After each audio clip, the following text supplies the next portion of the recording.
Hi ಎಲ್ಲರಿಗೂ ನಮಸ್ಕಾರ. Welcome to Malenadu ಸವಿರುಚಿ.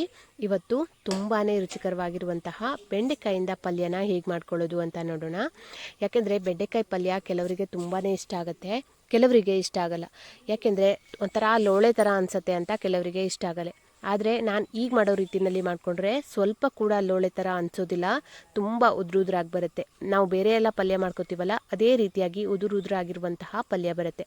ಇದು ರೊಟ್ಟಿ ಜೊತೆ, ಚಪಾತಿ, ದೋಸೆ ಯಾವುದ್ರ ಜೊತೆಗಾದರೂ ತಿನ್ಬೋದು, ಸಖತ್ತಾಗಿರುತ್ತೆ. ಹಾಗೆ ಅನ್ನದ ಜೊತೆಗೆ ಸೈಡ್ ಡಿಶ್ ಆಗಿನೂ ಕೂಡ ತಿನ್ಬೋದು, ತುಂಬಾ ರುಚಿಯಾಗಿರುತ್ತೆ. ಬನ್ನಿ ಹಾಗಿದ್ರೆ ಯಾವ ರೀತಿಯಾಗಿ ಮಾಡ್ಕೊಳ್ಳೋದು ಅಂತ ನೋಡೋಣ. ಮೊದಲನೇದಾಗಿ 1 kg ಆಗುವಷ್ಟು ಬೆಂಡೆಕಾಯಿಯನ್ನು ತಗೊಂಡು ಚೆನ್ನಾಗಿ ತೊಳೆದು ಇಟ್ಕೊಂಡಿದ್ದೀನಿ. ಈಗ ಪೂರ್ತಿಯಾಗಿ ನೀರನ್ನು ಆರಿಸ್ಕೋಬೇಕು. ನೋಡಿ, ಈ ರೀತಿಯಾಗಿ ಸ್ವಲ್ಪ ಕೂಡ ನೀರಿರಬಾರ್ದು. ಹಾಗೆ ನೀರನ್ನು ಒರೆಸಿ ಇಟ್ಕೊತಾ ಇದ್ದೀನಿ. ಎಲ್ಲನೂ ಕೂಡ ಇದೇ ರೀತಿಯಾಗಿಯೇ ಮಾಡ್ಕೊತಾ ಇದ್ದೀನಿ, ಸ್ವಲ್ಪ ಕೂಡ ನೀರಿರಬಾರ್ದು. ಈ ಥರ ಮಾಡಿ ಒರೆಸ್ಕೊಂಡ್ರೆ ಚೆನ್ನಾಗಿರುತ್ತೆ ಪಲ್ಯ. ನೋಡಿ, ಈಗ ಎಲ್ಲನೂ ಕೂಡ ಇದೇ ರೀತಿಯಾಗಿ ಒರೆಸಿ ಇಟ್ಕೊಂಡಿದ್ದೀನಿ. ಈಗ ಇದನ್ನ ಚಿಕ್ಕ ಚಿಕ್ಕದಾಗಿ ಕಟ್ ಮಾಡ್ಕೋಬೇಕು. ಇದನ್ನ ಈ ಥರ ಮಧ್ಯದಲ್ಲಿ ಸಿಗದು ನೋಡಿಕೊಂಡೇ ಕಟ್ ಮಾಡ್ಕೋಬೇಕಾಗತ್ತೆ, ಯಾಕೆಂದರೆ ಹುಳಗಳಿರೋದು ಜಾಸ್ತಿ ಬೆಂಡೆಕಾಯಿ ಒಳಗಡೆ. ಹಾಗಾಗಿ ಈ ಥರ ಮಧ್ಯದಲ್ಲಿ ಸಿಗದು ಈ ಥರ ಚಿಕ್ಕ ಚಿಕ್ಕದಾಗಿ ಕಟ್ ಮಾಡ್ಕೋತಾ ಇದ್ದೀನಿ. ಎಲ್ಲನೂ ಕೂಡ ಇದೇ ರೀತಿಯಾಗಿ ಕಟ್ ಮಾಡಿ ಇಟ್ಕೊಂಡಿದ್ದೀನಿ. ಹಾಗೆ ಇದಕ್ಕೆ ಖಾರಕ್ಕೆ ಎಷ್ಟು ಬೇಕು ಅಂತ ನೋಡಿಕೊಂಡು ಹಸಿಮೆಣಸಿನಕಾಯಿ ಒಂದು 4ರಿಂದ 5 ಆಗುವಷ್ಟು ಹಸಿಮೆಣಸಿನಕಾಯಿನ ತೊಗೊಂಡಿದ್ದೀನಿ. ಹಾಗೆ 2 ಈರುಳ್ಳಿ, 1 ಟೊಮೆಟೊನ ಈ ರೀತಿಯಾಗಿ ಕಟ್ ಮಾಡಿ ಇಟ್ಕೊಂಡಿದ್ದೀನಿ. ಈಗ ಒಂದು ಬಾಣಲಿನಲ್ಲಿ ಬಿಸಿಯಾಗೋದಕ್ಕೆ ಇಟ್ಟು ಅದಕ್ಕೆ 2ರಿಂದ 3 ಸ್ಪೂನ್ ಆಗುವಷ್ಟು ಎಣ್ಣೆನ ಹಾಕ್ಕೊಳ್ತಾ ಇದ್ದೀನಿ.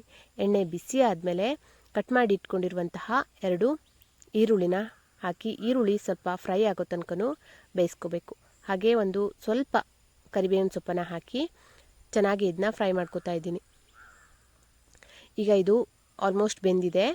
ಇದಕ್ಕೆ ಈಗ ಕಟ್ ಮಾಡಿ ಇಟ್ಕೊಂಡಿರುವಂತಹ ಟೊಮೆಟೊನ ಸೇರಿಸ್ಕೋತಾ ಇದ್ದೀನಿ. ಟೊಮೆಟೊ ಮತ್ತು ಹಸಿಮೆಣಸು ಎರಡನ್ನೂ ಹಾಕಿ ಇದನ್ನ ಚೆನ್ನಾಗಿ ಫ್ರೈ ಮಾಡ್ಕೋಬೇಕು. ಈರುಳ್ಳಿ ಟೊಮೆಟೊ ಚೆನ್ನಾಗಿ ಬೇಯೋದಕ್ಕೆ ಸ್ವಲ್ಪ ಉಪ್ಪನ್ನು ಹಾಕಿ ಇದನ್ನ ಬೇಯಿಸ್ಕೊತಾ ಇದ್ದೀನಿ. ನೋಡಿ, ಈ ರೀತಿಯಾಗಿ ಉಪ್ಪನ್ನು ಹಾಕಿ ಬೇಯಿಸ್ಕೊಂಡ್ರೆ ಈರುಳ್ಳಿ ಮತ್ತು ಟೊಮೆಟೊ ಚೆನ್ನಾಗಿ ಮೆತ್ತಗಾಗಿ ಬೆಂದ್ಕೊಳ್ಳುತ್ತೆ ಅಂತ. ಹೀಗೆ ಮಾಡಿ ಚೆನ್ನಾಗಿ ಇದನ್ನ ಸ್ವಲ್ಪ ಟೈಮ್ ಬೇಯಿಸ್ಕೋಬೇಕು. ಒಂದು 5 ನಿಮಿಷ ಇದನ್ನ ಫ್ರೈ ಮಾಡ್ಕೋತಾ ಇದ್ದೀನಿ. ಈಗ ಇದನ್ನ ಸೈಡಲ್ಲಿ ಇಟ್ಕೊಂಡು ಬೆಂಡೆಕಾಯಿನ ಹುರ್ಕೋಬೇಕು. ಬೆಂಡೆಕಾಯಿ ಹುರಿಯೋದಕ್ಕೆ ನಾನಿಲ್ಲಿ ಕಾಸ್ಟ್ ಐರನ್ ಹಂಚನ್ನು ಬಳಸ್ಕೊತಾ ಇದ್ದೀನಿ. ನಾವು ಇದಕ್ಕೆ ರೊಟ್ಟಿ ಹಂಚು ಅಂತ ಹೇಳ್ತೀವಿ, ನಾವು ರೊಟ್ಟಿ ಎಲ್ಲ ಇದರಲ್ಲೇ ಮಾಡೋದು. ಈ ಹಂಚನ್ನು ಬಿಸಿ ಆಗೋದಕ್ಕೆ ಇಟ್ಟು ಅದು ಬಿಸಿ ಆದಮೇಲೆ ಈಗ ಸ್ವಲ್ಪನೇ ಬೆಂಡೆಕಾಯಿನ ಹಾಕಿ ಈ ರೀತಿಯಾಗಿ ಹುರ್ಕೋಬೇಕು. ಜಾಸ್ತಿ ಹಾಕ್ಕೊಳ್ಬಾರ್ದು, ಚೆನ್ನಾಗಿ ಹುರ್ಕೊಳ್ಳಿಕ್ಕಾಗಲ್ಲ.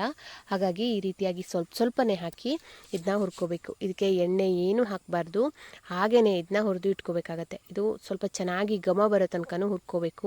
ಇದರೊಳಗಿರುವಂತಹ ಪೂರ್ತಿಯಾಗಿ ನೀರಿನಂಶ ಹೋಗಿ ಚೆನ್ನಾಗಿ ಉದುರಾಗುತ್ತೆ, ಅಲ್ಲಿ ತನಕನೂ ಹುರ್ಕೋಬೇಕು. ನೋಡಿ, ಇದಾಗಿದೆ. ಈಗ ಸುಮಾರು 3/4% ಆಗುವಷ್ಟು ಬೆಂಡೆಕಾಯಿ ಬೆಂದಿದೆ. ಈಗ ಇದನ್ನ ನಾವು ಹುರಿದು ಇಟ್ಕೊಂಡಿರುವಂತಹ ಈರುಳ್ಳಿ ಮತ್ತು ಟೊಮೆಟೊ ಜೊತೆಗೆ ಸೇರಿಸ್ಕೋಬೇಕು. ನೋಡಿ, ಇದಾಗಿದೆ. ಇಷ್ಟಾದರೆ ಸಾಕಾಗತ್ತೆ.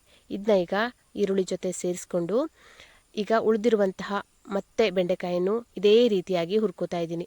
ನೋಡಿ, ಈ ರೀತಿಯಾಗಿ ಸ್ವಲ್ಪನೇ ಹಾಕ್ಕೊಂಡು ಇದನ್ನ ಹುರ್ಕೋಬೇಕಾಗತ್ತೆ. ಈ ಥರ ಮಾಡೋದ್ರಿಂದ ಸ್ವಲ್ಪ ಬೇಗನೂ ಕೂಡ ಆಗುತ್ತೆ, ಹಾಗೆ ಚೆನ್ನಾಗಿ ಬೆಂಡೆಕಾಯಿ ಬೆಂದ್ಕೊಳ್ಳುತ್ತೆ ಬೇಗ. ನೋಡಿ, ಈ ರೀತಿಯಾಗಿ ಹುರಿದು ಎಲ್ಲನೂ ಕೂಡ ತೆಗೆದಿಟ್ಕೋತಾ ಇದ್ದೀನಿ. ಈಗ ಈ ಥರ ಒಂದು ಸರಿ ಚೆನ್ನಾಗಿ ಮಿಕ್ಸ್ ಮಾಡಿಕೊಂಡು ಇದನ್ನ ಬೇಯಿಸ್ಕೊಳ್ಳೋದು ಅಷ್ಟೇ. ಅಂದರೆ ಒಂದು 3/4% ಬೆಂದಿರುತ್ತೆ, ಇನ್ನೊಂದು 1/4% ಆಗುವಷ್ಟು ಅಂದರೆ ಈರುಳ್ಳಿ ಜೊತೆಗೆಲ್ಲ ಚೆನ್ನಾಗಿ ಮಿಕ್ಸ್ ಆಗಿ ಬೇಯೋದಷ್ಟೇ ಬಾಕಿ ಇರೋದು. ಈಗ ಇದಕ್ಕೆ ರುಚಿಗೆ ತಕ್ಕಷ್ಟು ಉಪ್ಪನ್ನು ಹಾಕ್ಕೊಳ್ತಾ ಇದ್ದೀನಿ. ಹಾಗೆ 1 ಟೀ ಸ್ಪೂನ್ ಆಗುವಷ್ಟು ಅರಿಶಿನನೂ ಕೂಡ ಹಾಕ್ಕೊಳ್ತಾ ಇದ್ದೀನಿ. ಖಾರಕ್ಕೆ ಎಷ್ಟು ಬೇಕು ಅಂತ ನೋಡಿಕೊಂಡು ಅಚ್ಚ ಖಾರದ ಪುಡಿನ ಹಾಕ್ಕೊಳ್ತಾ ಇದ್ದೀನಿ. ಅಂದರೆ ಹಸಿಮೆಣಸನ್ನು ಹಾಕ್ಕೊಂಡಿರೋದ್ರಿಂದ ಖಾರದ ಪುಡಿನ ಸ್ವಲ್ಪ ಕಡಿಮೆನೇ ಹಾಕ್ಕೊಳ್ಬೇಕು. ಮತ್ತು ನಾವು ಈರುಳ್ಳಿ ಟೊಮೆಟೊಗೆಲ್ಲ ಉಪ್ಪನ್ನು ಹಾಕ್ಕೊಂಡಿದ್ವಲ್ಲ, ಹಾಗಾಗಿ ಈಗ ಉಪ್ಪನ್ನು ಕೂಡ ನೋಡಿಕೊಂಡೇ ಸೇರಿಸ್ಕೋಬೇಕಾಗತ್ತೆ. ನೋಡಿ, ಈ ರೀತಿಯಾಗಿ ಹಾಕಿ ಚೆನ್ನಾಗಿ ಒಂದ್ಸರಿ ಮಿಕ್ಸ್ ಮಾಡ್ಕೋಬೇಕು. ಎಷ್ಟು ಚೆನ್ನಾಗಿ ಉದುರಾಗಿ ಬಂದಿದೆ ಅಂತ ನೋಡ್ಬೋದು, ತುಂಬಾ ಚೆನ್ನಾಗಿ ಉದುರಾಗುತ್ತೆ. ಅಂದರೆ ಇದು ಆಲ್ಮೋಸ್ಟ್ ಬೆಂದಿದೆ, ಈಗ ಒಂದು ಸ್ವಲ್ಪ ಬೇಯೋದಷ್ಟೇ ಬಾಕಿ ಇರೋದು. ಈಗ ಇದಕ್ಕೆ ಒಂದು 2ರಿಂದ 3 ಟೇಬಲ್ ಸ್ಪೂನ್ ಆಗುವಷ್ಟು ಹಸಿ ಕೊಬ್ಬರಿನ ಹಾಕ್ಕೊಳ್ತಾ ಇದ್ದೀನಿ. ಹಸಿ ತೆಂಗಿನ ತುರಿನ ಹಾಕಿ ಮತ್ತೆ ಒಂದ್ಸರಿ ಚೆನ್ನಾಗಿ ಮಿಕ್ಸ್ ಮಾಡಿಕೊಂಡು ಇದನ್ನ ಬೇಯಿಸ್ಕೊಳ್ಳೋದಷ್ಟೇ.